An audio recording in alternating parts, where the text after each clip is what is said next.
the night I hear him talk, the cold story ever told.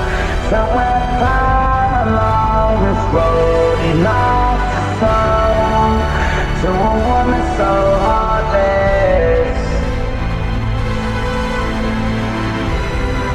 How could you be so heartless? Oh. Good morning, good afternoon, good evening, and good luck to you for listening to us talk about movies for probably 30 minutes or less. You're listening to 808 and Hot Takes, the show with hot new movies and even hotter takes. I'm Palmer Wells. I'm Evan Parrish. And I'm Paul. And today we will be reviewing, dissecting, analyzing, and critically addressing the 2021 film Free Guy. Yes. Free Guy. I didn't know what movie we were going to say at first because I didn't know what movie we were going to talk about. Free Guy. Free Guy. Free Guy. Do we watch that movie? Free Guy. Just Mercy. Oh. It's kind of like Just Mercy. Just Let's talk Guy. about Just Mercy instead. It's not like Just Mercy at all. Well, No, it's not in the slightest. it's a movie. Okay, that's the Just only like Just similarity. Mercy. And That's it. You're not going to find any other there's similarities. themes of freedom. Okay, apart from Yep. those two things, you're not going to find any similarities. And yeah. Anyways, So, opening thoughts. Free Guy, we didn't see this film in theaters. This is the first film that we're reviewing that was not watched in the cinemas by us three. Yes. So in a way, this is a special episode because we kind of missed or maybe skipped the theatrical run of Sean Levy's Free Guy. Enhanced, hindered the experience. What do we think? Well, I'm really sore because I've been sitting on that kitchen chair for the past 2 Oh. hours. So, towards the end of that movie, I was really uncomfortable. I can't sit anymore. You should, So that was a hindrance. okay. Paul, what about you? I like the fact that I could go out to the balcony and drown myself at any point while watching this movie, and that was an option. But He says that because our balcony doesn't drain. It's a pool. yeah, I'm watching water piling up right now. Yeah, it's a pool out there. my feet are a little wet. So I feel like Paul's comment is a good segue into his opening thought. Paul? I don't know.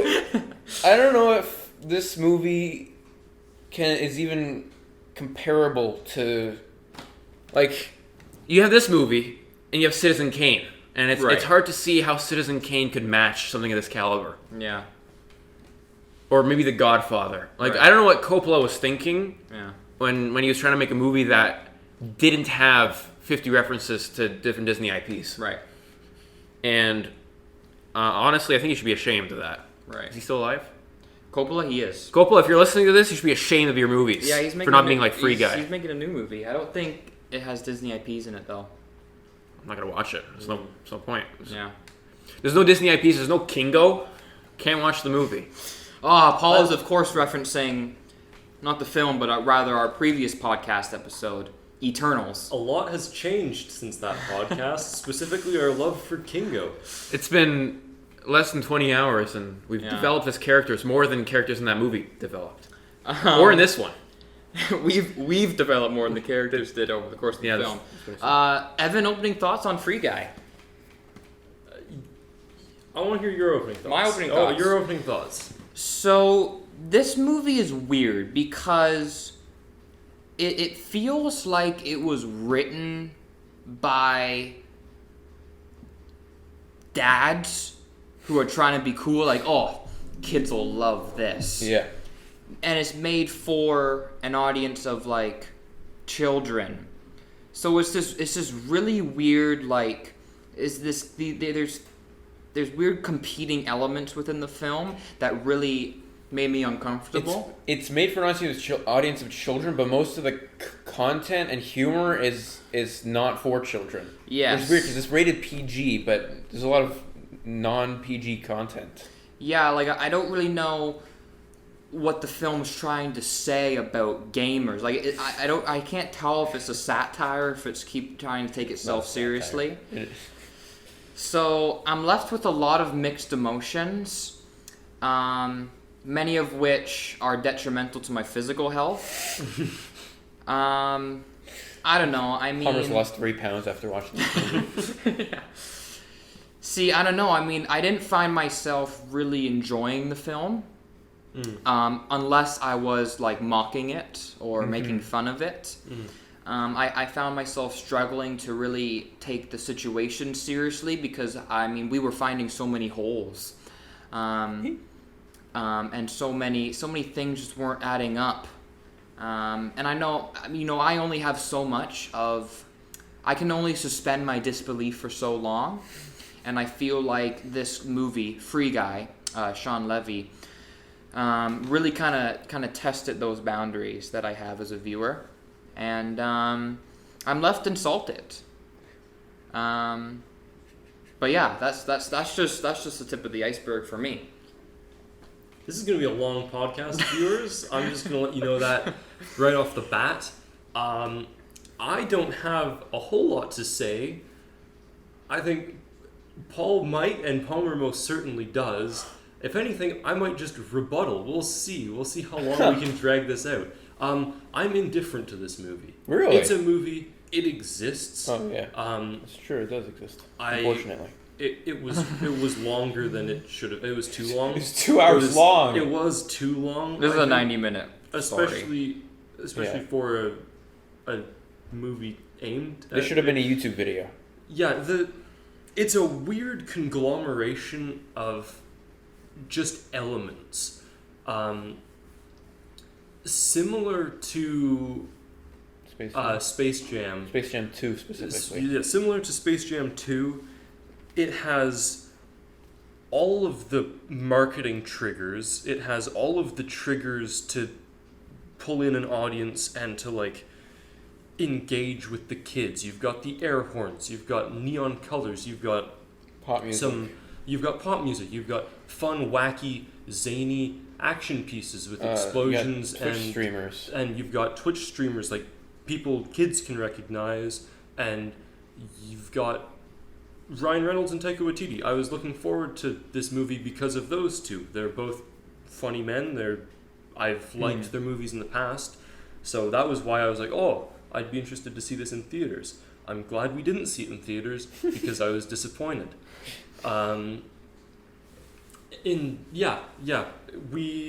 We could talk through this movie because we didn't see it in theaters, which I think helped to a certain extent. We almost reviewed it while we were watching it. You guys could pick out plot holes, problems, inconsistencies. I found I could follow the plot actually pretty easily. It was easy to follow. It was pretty clear for me. Like, I knew what was happening at all times. So yeah, I'm indifferent to it. Like, I have some problems with it. I was bored. I was disappointed at some points. Still managed to make me laugh. There were still some things I found funny. There were some things that annoyed me. It's a bit of everything, this movie. I find myself concerned with the future of cinema in this moment, because we're having films like Space Jam, Free Guy, these films coming out that are like obsessing almost over their respective IPs and their intellectual properties, and I wonder if there's some there must be some motivation behind the studio, behind the makers and producers of the film, to do that other than, the enjoyment from the fans. Like, it's just shallow attempts to, I don't know if it's trying to... it's just capitalizing on what they already have. Like our, the essence of originality is fleeting from the art form that was once called amazing motion pictures. and I sit here humiliated that you know, I'm working so hard and I'm spending so much money to trying to enter this industry, which has in a way been tainted even before, you know, I've gotten really a foothold in there. So my friends, listeners, I sit here questioning the future of a once great art form, and I apologize for associating myself with it, and I will try to do better. You have my word on that, and I can't speak for the rest of the film industry. I mean, not entirely, but as I get deeper, you know, into the realm of film, I will try to make change.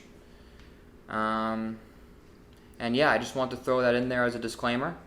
Paul, any thoughts? Yeah, I don't know. But have you considered the part where he pulls out a lightsaber? Isn't that so awesome, Palmer? When he has a lightsaber and also the Captain America shield. I don't know if your point still holds up after that. Yeah, that whole that whole sequence, I heard about the Captain America shield is going to be in it, and I thought, okay, maybe it'll be like a cool reference or something. It was a reference. It was a reference. Yeah. That, like, in my opening thoughts, when I said like I was upset, I was most upset with that sequence. Like,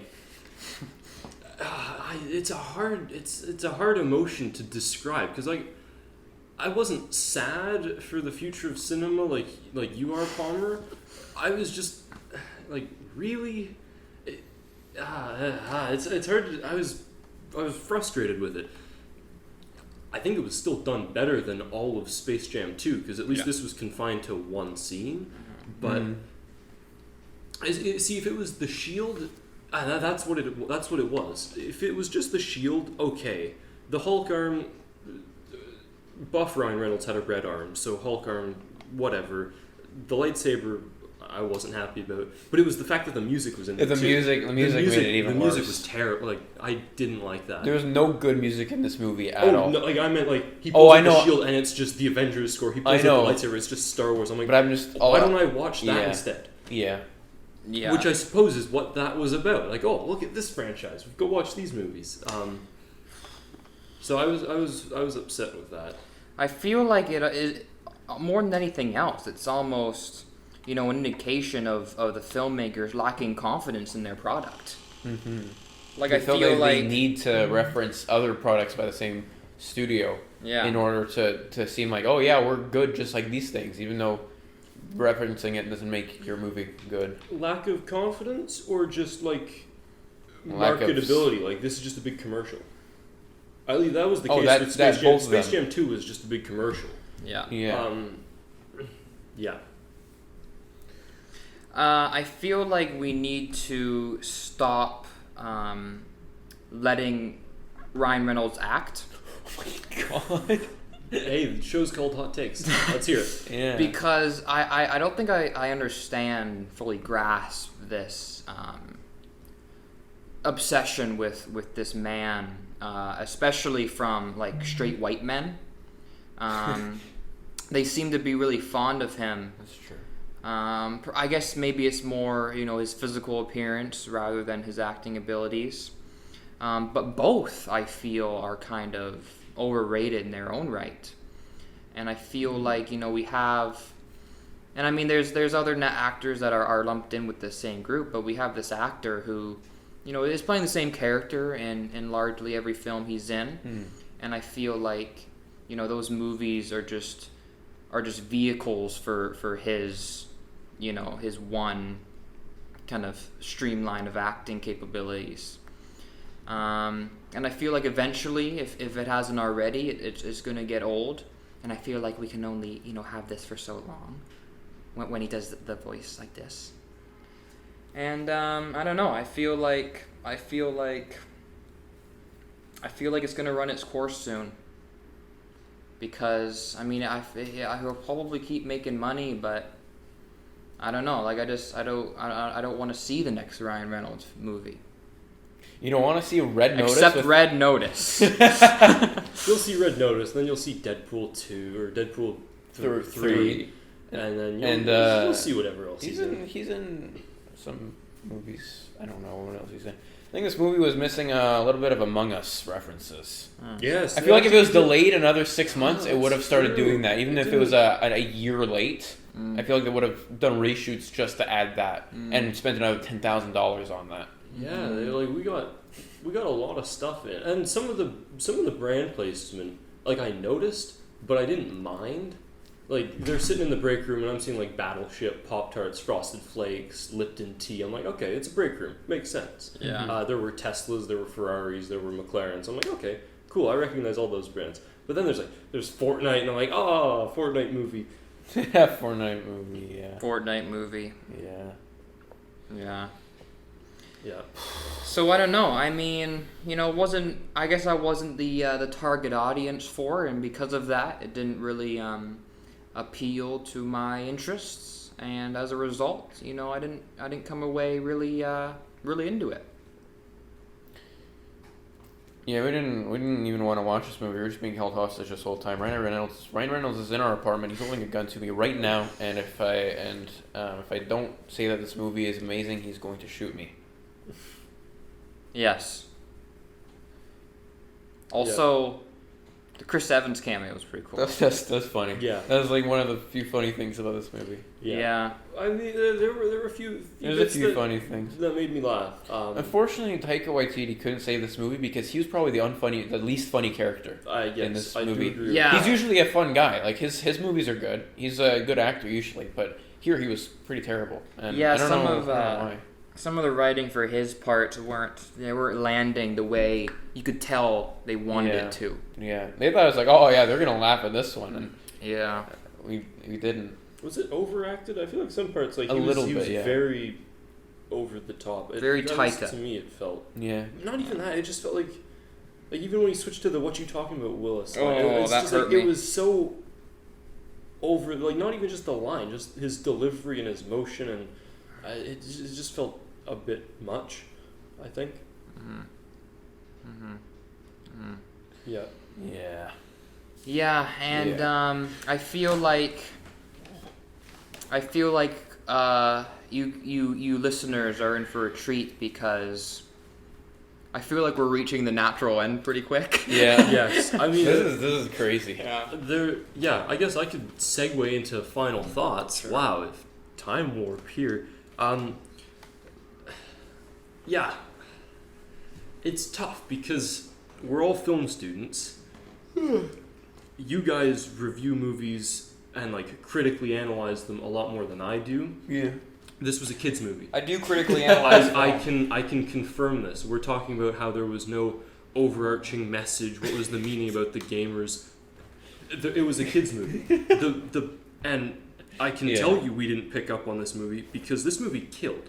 It had a budget of $100 million. It made $331 million, which is more than Jungle Cruise.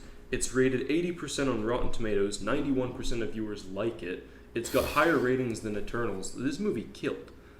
Yeah. Which is weird because like we've found so many problems and yet it's so clearly we've missed something. We're not it's not this movie that's a problem. It's the industry as a whole is failing and our careers are doomed and we should give up on our dreams. Like that was just something I picked up on while we were talking. Like I'm looking at it, like 7.2 on IMDb, 80% on Rotten Tomatoes. I did notice the 62 on IMDb Metacritic. rating. It alarmed me. Perhaps it's because here's probably the reason for its box office numbers is because parental guidance, which means parents had to come with their kids. Go with the children. One or two parents every time, Right. maybe multiple children at a time. Yeah, so those numbers might not reflect people that wanted to go see the film. This is true. So I mean, and that's with any kids movie. Yeah, That's why that's why a lot of kids movies do quite well. It's weird because I think if I watched this at like 9 years old, I would not have enjoyed it. I would not have understood it at all. I say it's this weird conglomeration yeah. because it's geared towards kids, But it has no kids content. but there's no kids content, which is weird. And That's also so weird. the PG rating, but like They there's guns through it. There's swearing. There's like few F-bombs, yeah. Yeah, and suggestive scenes as well. which is why like I can't. pin down an emotion because there's so much happening and so many different things, so many triggers. Like there's adult content, there's kids content, there's all these different things. Also, I don't think it's gonna age well. No. You've got all of these streamers. In 10 It already hasn't aged well. In 10 years' time, no one's gonna know. Like, Yeah. will people know who these streamers are when like YouTube is gone? That's true. Yeah. No. No. So, but Yeah. it's getting good numbers, and that's what confuses me. Free Guy?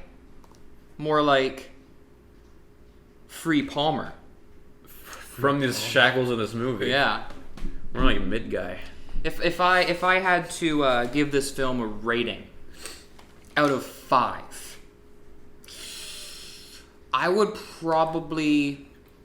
I feel like I cannot give this film half a star, largely because half-star movies are reserved for films that, Despicable. yeah. This film, I have to admit, guys, that this film, it made me laugh a couple times. There was No, some, it there was made some us good bits. laugh. There were some Right? good bits. If you watched it on your own, maybe you wouldn't have. But I think Yes. it helped that we were all together. Like we laughed at the holes we were picking. We could make our Yeah. own jokes about it, but like there Like were we still some we bits. we sort of had a good time watching it, and it's not a harmful or hateful movie. No. So it's very It's very neutral. It's Yeah. just not. It's just not It's just good. Hence me being indifferent to Yeah. it. Like it's Like, yeah, there. like I couldn't care less about this movie. Like yeah, it's funny to make fun of it and to to hate it, but I at the end of the day I couldn't care less if someone's like, oh, why do you hate it so much? I'd be like, I do not care. I'm not going to argue about this movie. Yeah. I have no feelings about this movie. And I feel like the CGI wasn't all bad. There No. was I mean, some it was alright. moments where it It was was fine. fine. Other than the Um, Ryan Reynolds face on the guy, for some reason really weirdly composited. Yeah. Whether on purpose or not, we'll never know. That was very strange, but Cat's there certainly isn't enough that saved the movie for me to give it more then one. than a single star. You know what? A single star, because I know for a fact that I'll wake up tomorrow and You'll I'll be be like, like, "No." did I watch a movie yesterday? So anticipating the forgetfulness of this film, Yeah. I will go on record as saying a 1-star film in my book. Yeah, me too. Yeah. Okay. I 1.5. I'd probably lean a bit more to 1.5. Like Sure. it got some chuckles from me. I'm indifferent to it. It's there. I wish this movie didn't exist in a way. Really? Oh, not the first time we've heard that here. Sorry.